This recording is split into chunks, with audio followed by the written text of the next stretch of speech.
The following is a class on the Bhagavad-gītā As It Is, second chapter, text number 13 through 17, given by His Divine Grace, A.C. Bhaktivedanta Swami Prabhupada, recorded on November 25th, 1968, in Los Angeles. Soul continually passes in this body from boyhood to youth and then to old age. Similarly, the soul also passes into another body at death. The self-realized soul is not bewildered by such a change. Purport. Since every living entity is an individual soul, each is changing his body at every moment, manifesting sometimes as a child, sometimes as a youth, and sometimes as an old man, although the same spirit soul is there and does not undergo any change. The individual soul finally changes the body itself, in transmigrating from one to another, and since it is sure to have another body in the next birth, either material or spiritual, there was no cause for lamentation by Arjuna on account of death, either over Bhisma or over Drona, for whom he was so concerned. Rather, now, this simple fact, as it is explained in the Bhagavad-gītā, that dehinasmin jathadehi kumarajo vanangara, the change of body is taking place every moment. Every moment. The child, if there is some measuring instrument, if you measure this child today, tomorrow you'll find the child has grown or changed the body. That is a medical science also. The body is changing. The body is changing, but the soul is there. Just like I had my childhood body, boyhood body, and now I am in a different body, but I remember all the activities of my childhood. Therefore I am permanent. And body is changing. This simple truth, what is the difficulty for the people to understand? The simple truth. The body is changing, but I am not changing, I am eternal.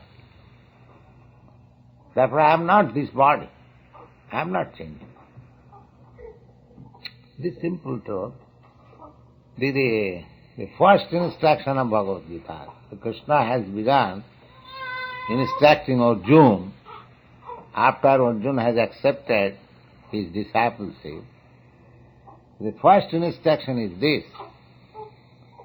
that you are lamenting on the body of your grandfather and teacher regarding fighting, but your grandfather or the soul, which is already explained, that you as soul, I am as the Supreme Soul, or all these kings and soldiers who have assembled, they are also souls. They existed in the past.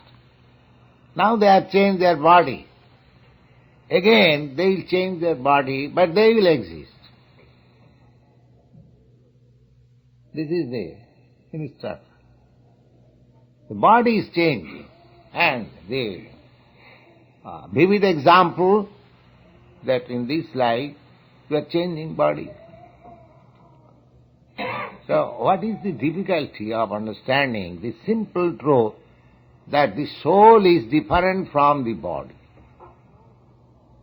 And so far, eternity of the soul, that is also there is proof, because in childhood I was present, in boyhood I was present, in youthhood I was present, and in this old age I am still present. So naturally it is concluded that when I change this body, I exist. When I change this body will be changed. Tatha dehantarang prapti. As the parents of this child, now she is say 1 feet long only. when this child will grow 5 feet long, the father and mother, will they cry, "Oh, my child, where is my child, that 1 feet long?" He knows, the parents know that my child is there. Change the body. This is a fact. Similarly, you are lamenting on the body of your grandfather and teacher. Even they change their body, what is the cause of lamentation? They will exist. This is the beginning of instruction of Bhagavad-gītā, or spiritual instruction. Unless one understands this simple fact that the soul is different from this body, the soul is eternal, the body is temporary, changing, because without understanding this there is no spiritual education, a false education. If one identifies with this body, there is no understanding of spiritual knowledge. So the yogis, they are trying to come to this point by meditation, whether I am this body or not.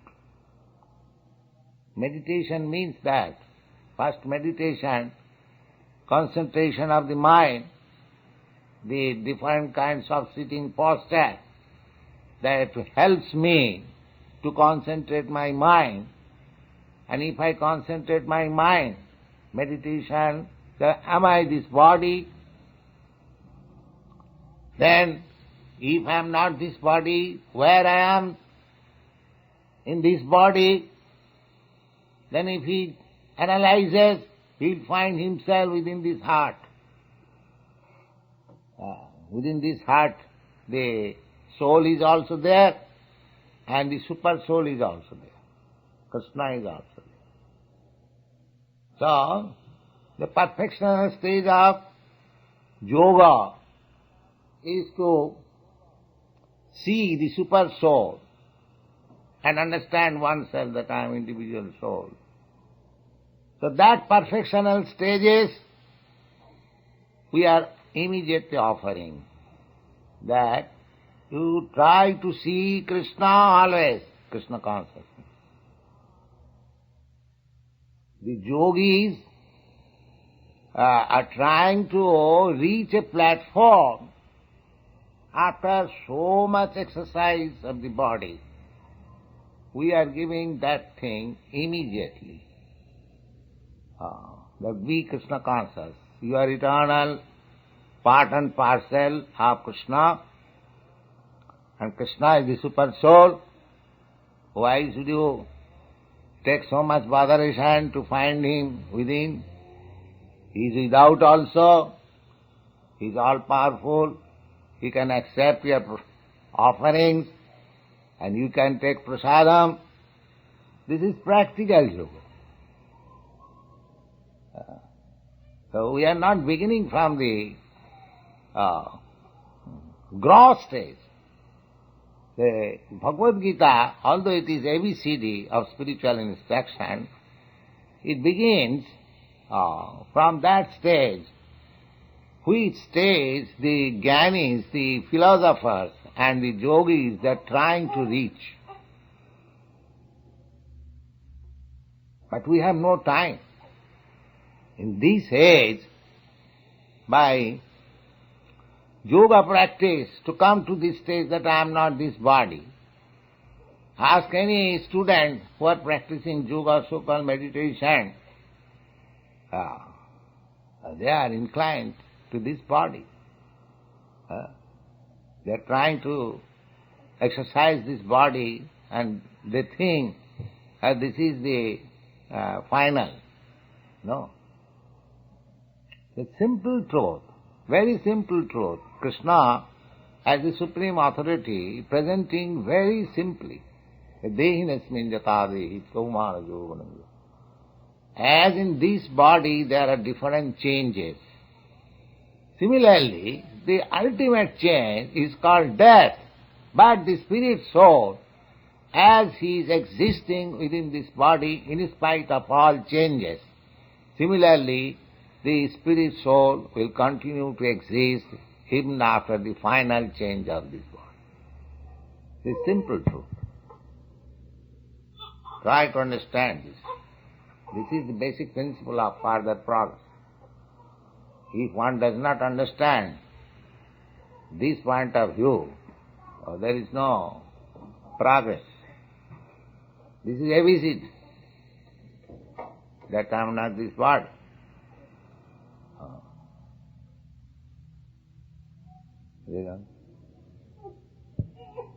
Rather, you should rejoice that they're changing bodies from old to new ones. Now here is another argument, that why you are going to lament on the body of your grandfather, he is grand old man.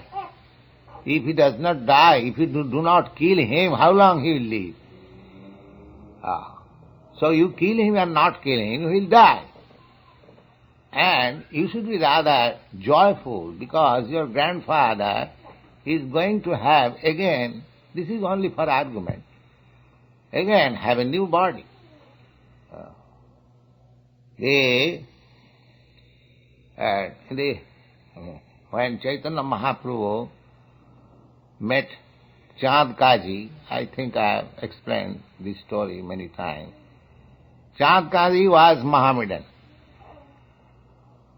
So, you know the story that Chaitanya Mahaprabhu started civil disobedience, disregarded the section imposed by the magistrate Chand Kaji that you cannot hold the Sankirtan. The people are disturbed just like you are being threatened by the police. This is not new thing. This thing is going on from the very beginning, even Chaitanya Mahaprabhu's time. But Chaitanya Mahaprabhu disregarded the notice. Don't care for this notice. Gone. So, and when people, he was very popular, but we are not popular. Chaitanya Mahaprabhu was Krishna. He has attraction. He was although a boy of 20 years old. He had many followers. He ordered, Kaji has ordered to stop.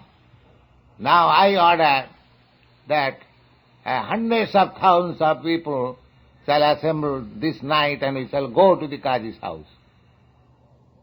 This is civil disobedience. So people agreed. And there are hundreds of thousands of mridanga and hundreds of thousands of people, and they chanted and crossed the whole street, don't care for any police action. And the Kaji saw, it is a mass movement. He was afraid. You see? When any movement is taken by the people, then the government becomes afraid. Just like the Mariana movement. Now there is no more legal action. The government cannot do it because all people are taking to Mariana. You see? What is a Mariana or marijuana? Marijuana. So you make this marijuana taken by all people, then police will be afraid. You see? They will not dare to stop you. So when there was talk with Kaji, Chand Kaji was learned man. So first of all, Chaitanya Mahaprabhu challenged my dear uncle. He established the relation to pacify Chaitanya. My Nimai, he called just like a boy. He was a boy. And Nimai, your grandfather, Nilamba Chakravarti, I call him Chacha. Chacha means uncle. The Muslims, they call, in India, these British have created a feelings between Hindus and Muslims, but otherwise the Hindus and Muslims are living since 8 centuries. So, in the village, they live peacefully, and the Hindus call the Muslim Chacha, and the Muslim call, and the Hindus call the Muslim. In this way, they make some friendly relationship. There was no ill feeling. Even they will invite, the Hindus will invite. In our childhood we have seen, in marriage ceremony or in some religious ceremony also, some Muslim friends were invited and they are received. Similarly, Muslims also invite some Hindus. They'll make separate. My father used to be guest of a Muslim gentleman. He was his customer. So he used to make separate arrangement, my father, a Brahmin attendant and supplying all food stuff. So there is no, and he was coming to our house. So he accompanied with his servant Muslims. So he used to supply his food stuff. They were cooking in their own way. Of course, no meat was allowed. But they are all friendship. And while departing, he would give us some money, 4 rupees, 5 rupees, in the hands of all our brothers and sisters, and offer respect to my mother as auntie. These feelings were there. This ill feeling was created by the Britishers. That when they saw the Gandhi is improving the Hindu-Muslim situation, they created what is called a split. Anyway, that is political. So, this Chandkaji informed Chaitanya Mahaprabhu, Nimai, I call your grandfather, your mother's father, as my chacha, as my uncle. So, in that way, your mother is my sister, according to our village relationship, and you are my nephew. So, how is that a nephew is so much angry upon his uncle? Is it not good? So, Chaitanya Mahaprabhu could understand that he has come down. He has now become uncle.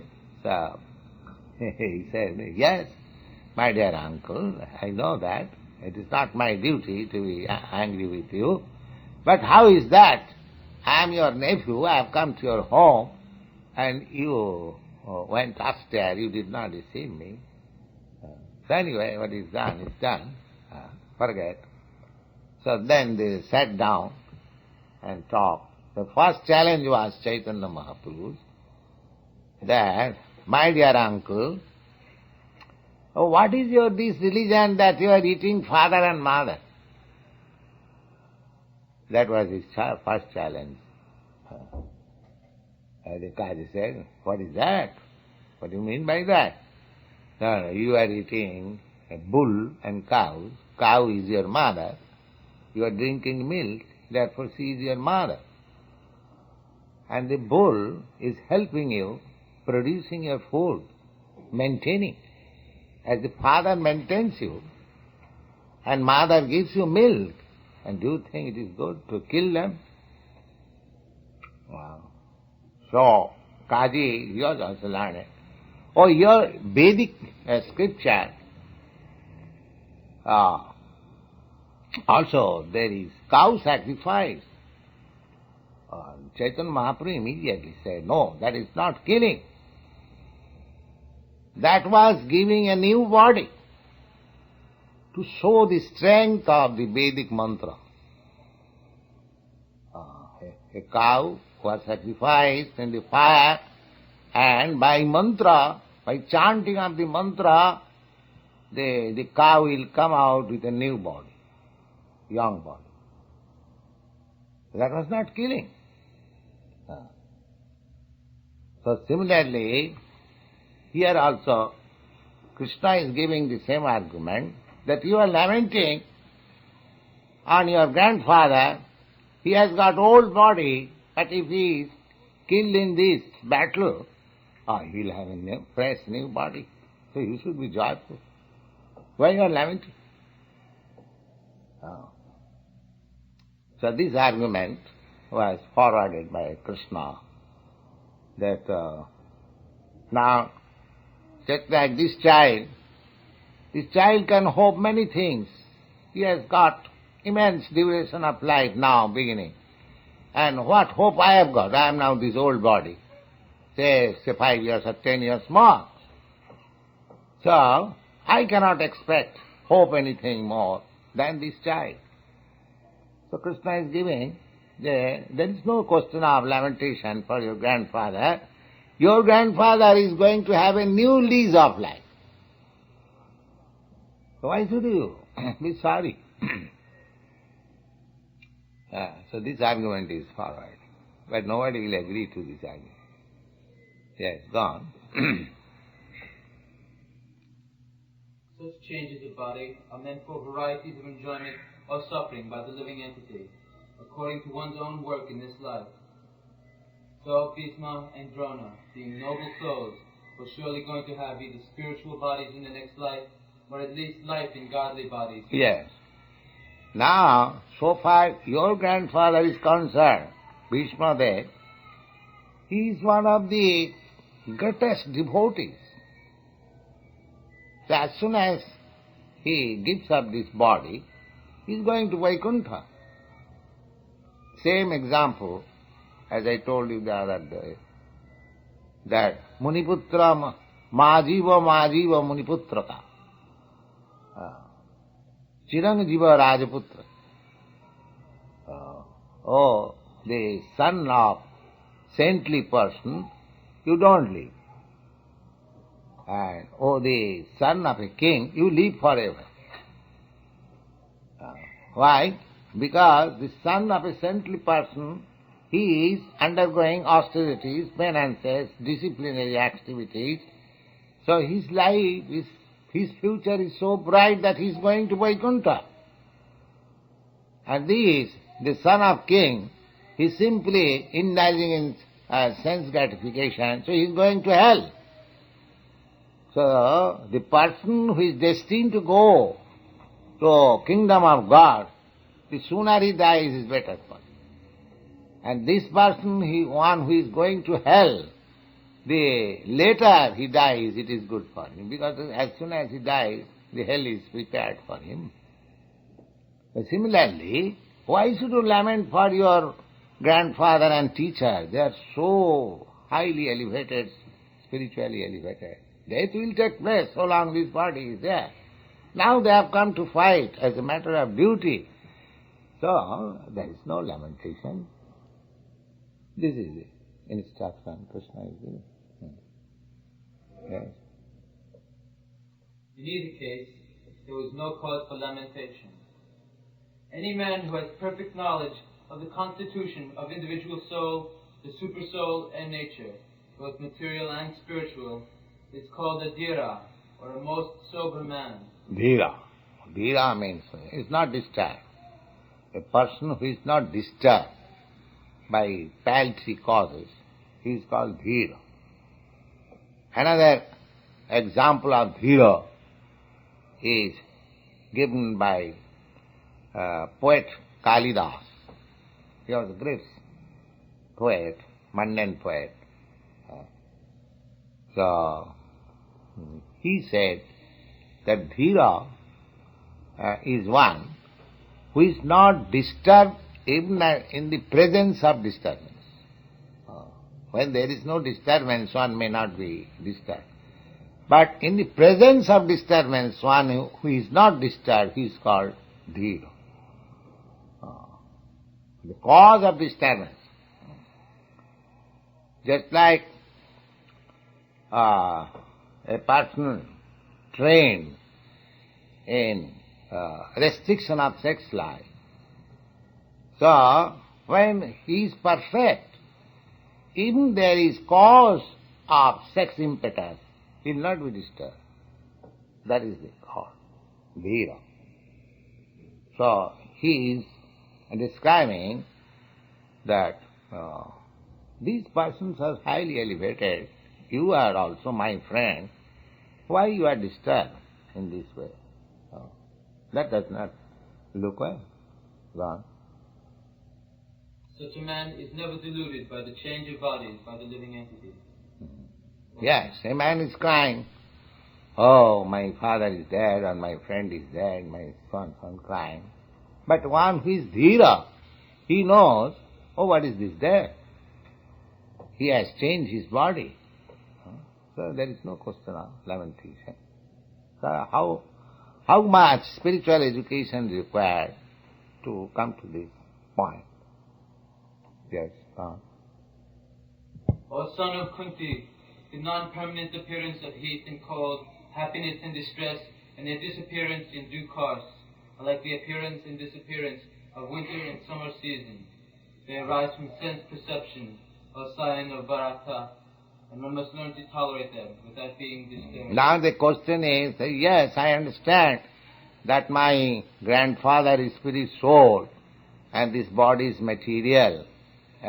Still, by nature, I will be unhappy. If my grandfather is killed and my teacher is killed, I will be unhappy. So Krishna is instructing Arjuna that this kind of unhappiness, distress, is this world. You cannot avoid. These are necessary distresses. The example is giving that severe cold in the winter season, in the month of January or some month, the winter is very severe, intolerable.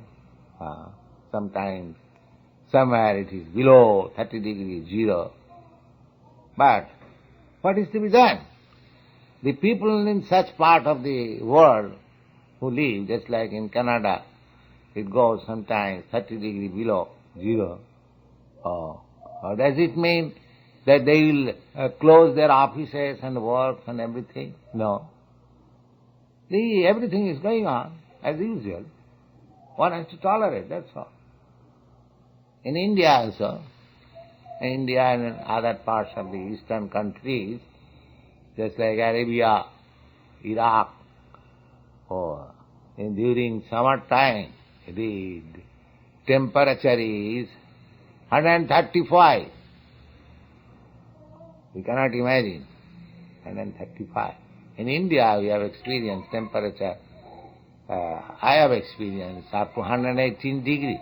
Not always, unusually. But 110 degree is usual during summer time. 110 degrees. Usual temperature. So does it mean the scorching heat, you cannot get out on the street, but still one has to go to office, one has to go to work. There are some cases of heat stroke. Still nobody can stop his duty. Similarly, even if you think that by discharging your duty as a warrior, as a Kshatri, your grandfather will be killed, of course there is no cause of lamentation, he will get another new body. But even if you think, if your bodily concept is so strong, if you are sorry, so you have to, tolerate. Just one has to tolerate extreme heat and extreme cold. There is no cause of crying, oh, there is extreme heat, extreme heat. What do you do? That is nature's law. Extreme heat, everyone is cooking. Nobody says, oh, today is extreme heat, I cannot cook. No, everybody is cooking, although there is suffering. Similarly, there is extreme cold, but everyone is taking bath in the Ganges. Nobody says, oh, I will not take bath. So duty has to be done. There may be some suffering temporarily, even though Krishna never says, oh, my dear Arjuna, you are my friend. All right, you are feeling so much sorry. All right, I shall do it for you. You sit down, silent. No, Krishna never says that. You have to do it. Although he says that this battle is arranged by me, They are already killed. Nobody is going back. Still, you have to do it. So our duty, persons who are Krishna consciousness, engaged in Krishna consciousness, they should always know that everything is to be done by Krishna. We cannot do anything without Krishna's sanction. But still we have to do our own duty. Not that, Krishna will do everything, therefore we shall not try for a storefront or we shall not go to see this man, Krishna. No, that is lethargy. You have to do your own duty. But result depend on Krishna. This is Krishna consciousness. You don't be sorry if there is failure. You don't be unhappy if there is success. You don't be too much, jubilant if there is success. Everything is done by Krishna. This is the attitude of Krishna consciousness. They have to do their own duty. Never mind whether it is suffering or happiness. Doesn't matter.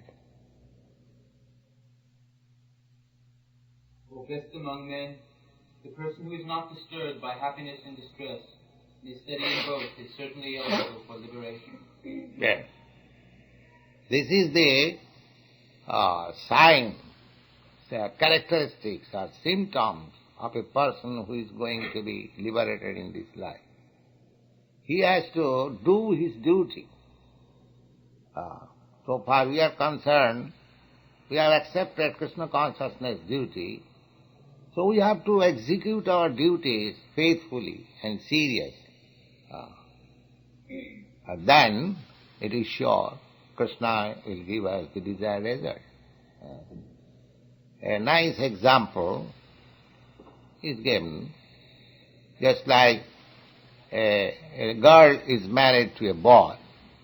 Generally, girls desire a child. So,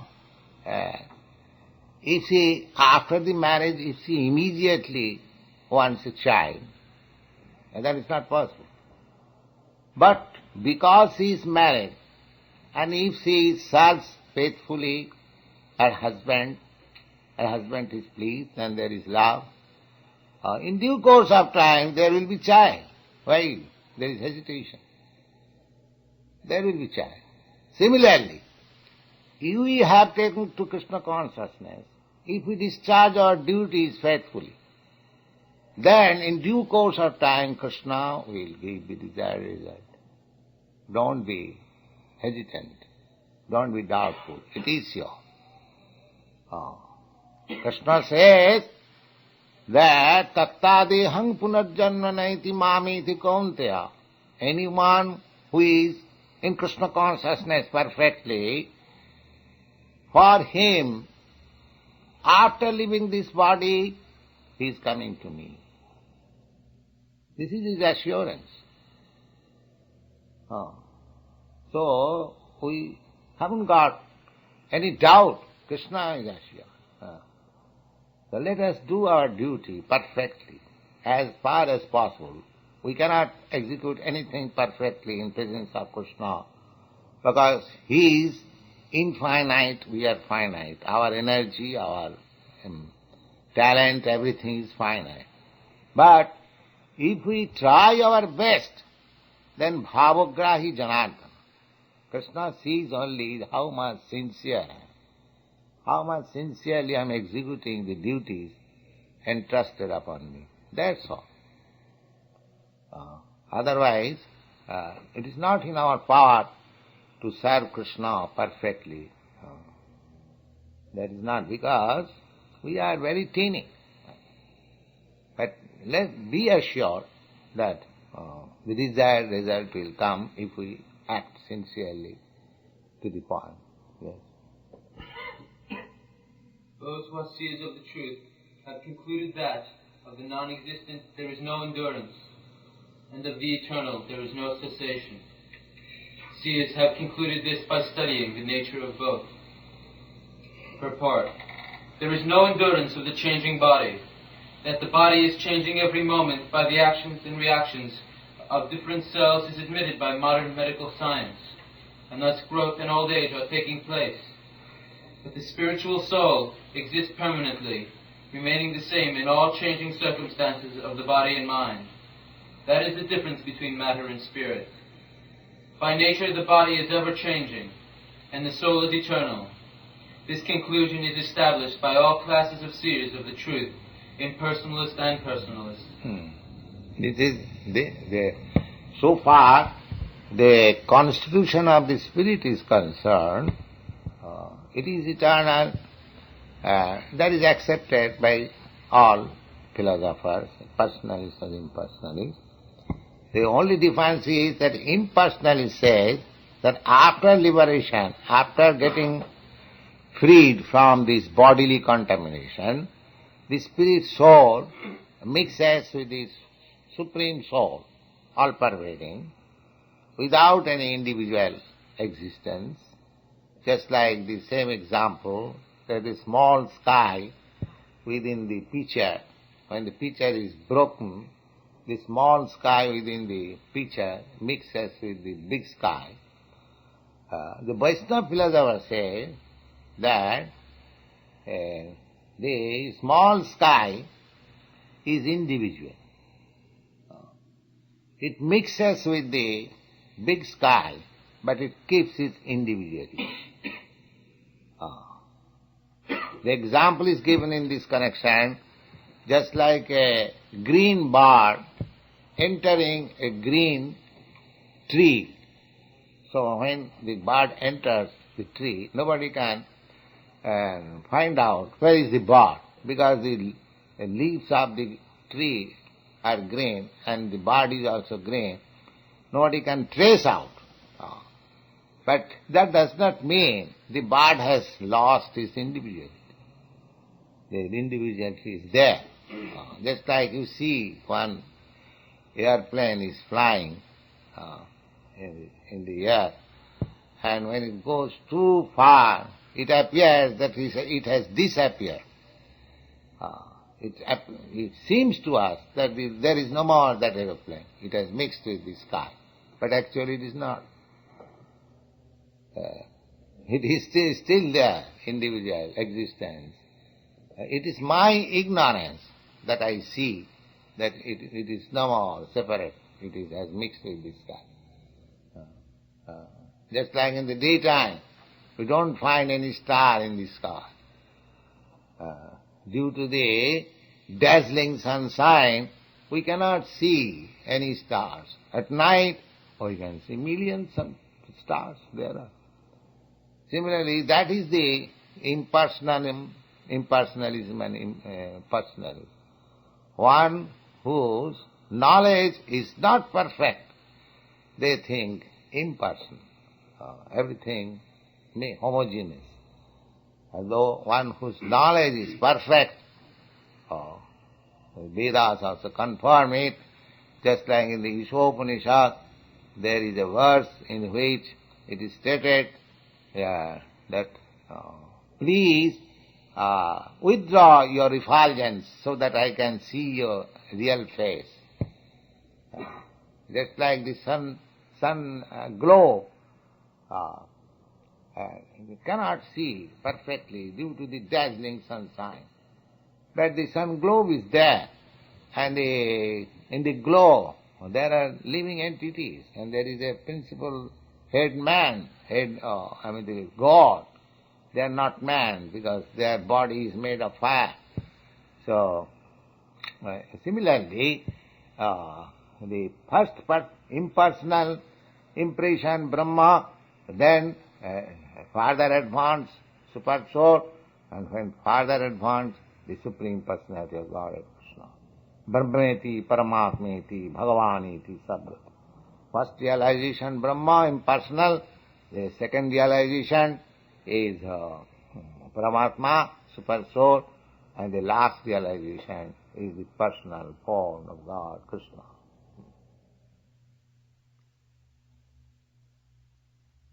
In the Vishnu Purana, also this truth has been established. It is stated there that Vishnu and his abodes all have self-illuminated spiritual existence. The words existent and non-existent refer only to spirit and matter. That is the version of all seers of truth. This is the beginning of the instruction by the Lord to the living entities who are bewildered by the influence of ignorance. Removal of this ignorance means re-establishment of the eternal relationship between the worshipper and the worshipable, and the consequent understanding of the difference between part and parcel living entities and the Supreme Personality of Godhead. One can understand the nature of the Supreme by thorough study of oneself, the difference between oneself and the Supreme Being, understood as the relationship between the part and the whole. In the Vedanta Sutras, as well as in the Shrimad Bhagavatam, the Supreme has been accepted as the origin of all emanations. Such emanations are experienced by superior and inferior natural sequences. The living entity belongs to the superior nature, as will be revealed in the 7th chapter. Although there is no difference between the energy and the energetic is accepted as supreme, and the energy or nature is accepted as the subordinate. The relationship of the living entities, therefore, is always to be subordinate to the Supreme Lord, as with master and the servant, or the teacher and the taught. Such clear knowledge is impossible to grasp under the spell of ignorance. To drive away such ignorance, the Lord teaches the Bhagavad-gītā for enlightenment of all beings for all time. 17. That which pervades the body is indestructible. No one is able to destroy the imperishable soul. Now prevails the body. That is consciousness. The soul is very small. But just like you take 1 grain of what is called poison, snake poison, arsenic poison called, what is called? Venom. Yes, venom poison. Arsenic. Yes. You take only 1 grain and mix with water and just inject within the body. So immediately the action is there that your heart fails and you die. A small half grain of potash cyanide you take, just touch on the tongue. According to the chemist, there is no taste of potash cyanide. Because what is this, whether it is sour or sweet, because there was no chance of tasting it. As soon as the taste is, the man is finished. He cannot say what is this, sour or sweet. So, if a material thing, a small particle, has got so much power that immediately can stop the function of the body, immediately spreads all over the body.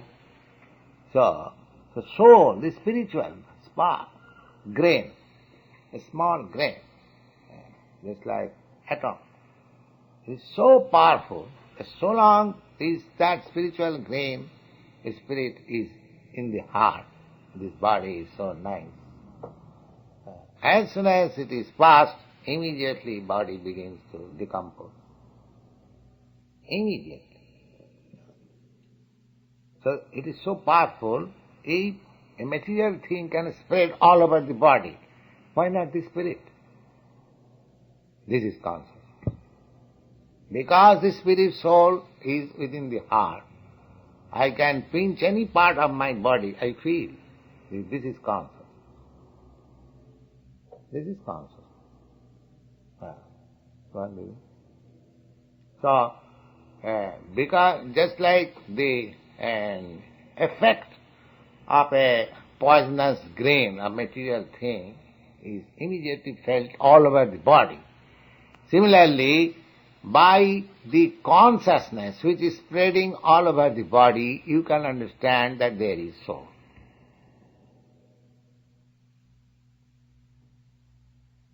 This verse more clearly explains the real nature of the soul, which is spread all over the body. Anyone can understand what is spread all over the body. It is consciousness. Everyone is conscious about the pains and pleasures of the body in part or as a whole. The spreading of consciousness is limited within one's own body. This consciousness, the Mayavadi philosopher says, yes, I am consciousness, the same theory, this small consciousness, but as soon as I break this body, this small consciousness will mix up with the supreme consciousness. That is their theory. But anyway, whatever that theory may be, at least in my present condition, my consciousness is limited within this body. If a person is actually executing devotional service, then he must be happy.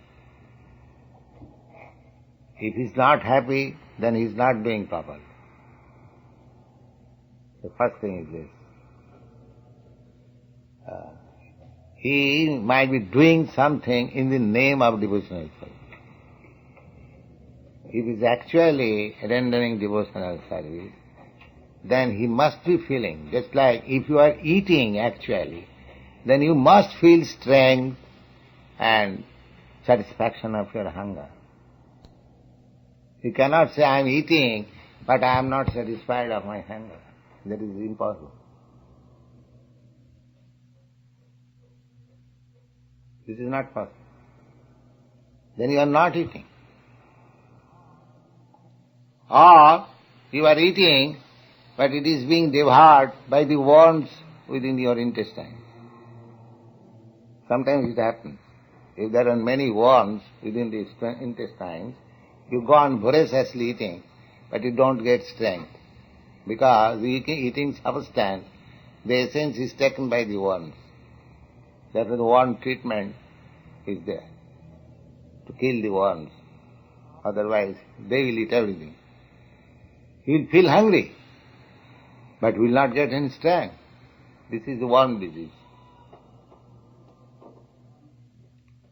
So, if I am actually rendering devotional service and I am not getting any happiness, that means there is some Maya's play.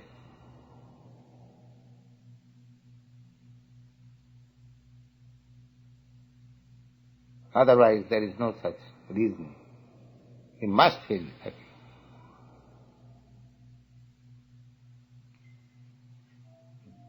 Then he has to rectify the process of his service.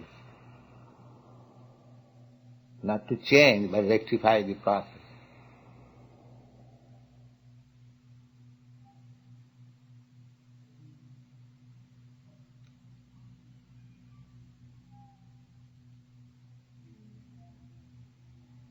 What is that? It cannot be. If you are actually executing devotional service, you must feel happy. If you don't feel happy, then you are not executing. There is some flaw.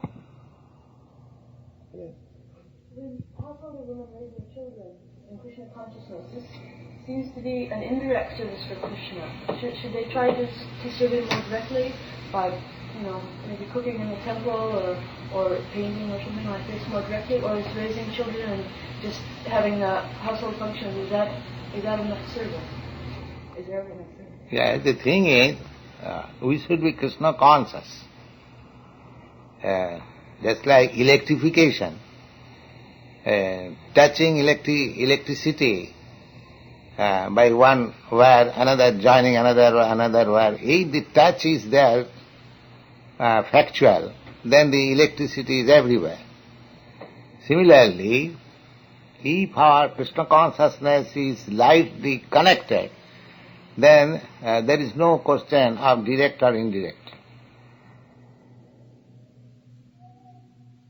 Because absolute world, there is no difference. As soon as it is touched with the direct connection, that is called disciplic succession. Because the connection is coming down one after another. So if we touch here, the spiritual master who is connected by the same way, then the electric connection is there. There is no question of direct or indirect. Evam parampara praptam imang rajasaya vidu. Simply we have to see whether the connection is disconnected. If the connection is that tight, then the electricity come without fail.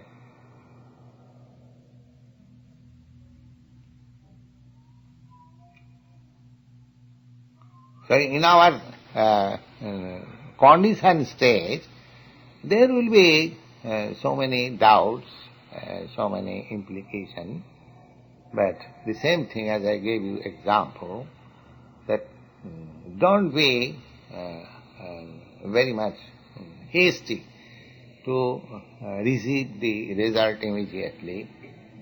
Simply we have to follow. We have to follow tat karma pravartana. This is advised by Rupa Goswami. 6 things we have to take particular care, and 6 things we have to avoid in order to be perfect in Krishna consciousness. So, utsahat, dhvajyat, nishchayat. The first principle is one must be very enthusiastic. He must believe that Krishna has said that Nami bhakta pranassati. My devotee will never be vanquished. So, let me become Krishna's devotee, sincere. I must become Krishna's devotee, sincere. This is called enthusiasm. Then, dhairya. I have become Krishna's devotee, but still I am not feeling happy. How is that? So therefore you have to become patient. The enthusiasm must be there, you must be patient also. And nishchaya. Nishchaya means you must be confident. Krishna has said that his devotee will never be vanquished, so surely I shall not be vanquished, even though I don't feel now. Let me do my duty. Utsahat, dhairya, nishchaya, tat karma pravartanat. But you have to do your duties as they are prescribed. Sato vritte, there should be no duplicity. Or sato vritte means plain dealing, straight dealing. Sato vritte and sadhu sangha, and in the company of devotees. So one must be enthusiastic, one must be patient, one must be confident, one must execute the duties, one must associate with devotees, and one must be very honest in dealing. 6 things. If these 6 things are there, sure success. Similarly, there are 6 things which should be avoided. What are those? Utyahara prayasascha prajalpa niyamagraha lulam janasangascha sarabhi bhakti pranasati. Utyahara, too much eating or too much keeping bank balance or money, or collecting more than the necessities. Utyahara is generally too much eating is prohibited. We have to eat simply just to keep the body and soul nicely, to execute Krishna consciousness. Utyahara prayasas. Prayas means taking some risky work which will require too much endeavor. We should avoid it. Utyahara prayasa prajalpa, nonsense talking, which has no connection with Krishna consciousness. Utyahara prayasa prajalpa niyamagraha, following the rules, but actually I'm not very much careful in executing the war. So, niyamagraha means not to accept the rules and regulation, and another meaning is simply to accept the rules and regulation without good effect. Atyara prayasascha prajalpo niyamagraha, laulam, greediness, and janasangascha, and associating with non-devotees. These things are against execution of devotional service. And the first things, the patience, enthusiasm, and confidence, these 6 things are favorable. So, we have to take notice of the don'ts and do's. Then it will be all right. Do this, don't do this. There are 6 kinds of don't do this, and 6 kinds of do this. So that is nice.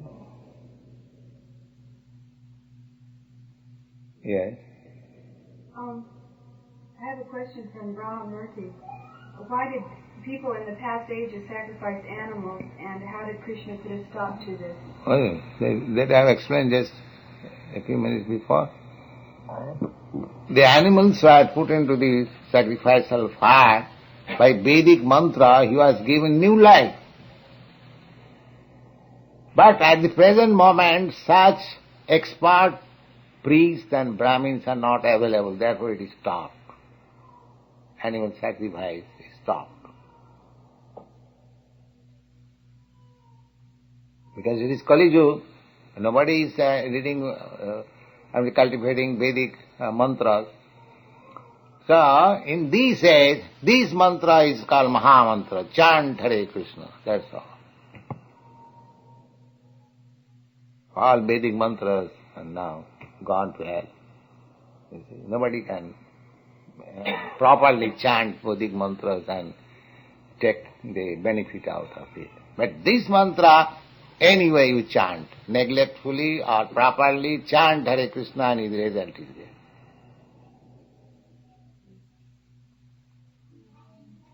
Therefore Chaitanya Mahaprabhu said, Nasteva, Nasteva, Nasteva Gatirannatha. There is no other alternative, no other alternative, no other alternative. Kalau in this age. So, the Vedic mantra is now gone. This is also Vedic mantra, but this is Vedic Maha Mantra, the greatest of all mantras. Yes. So sacrifice everything and chant this mantra and go to Krishna, back to God. That's all.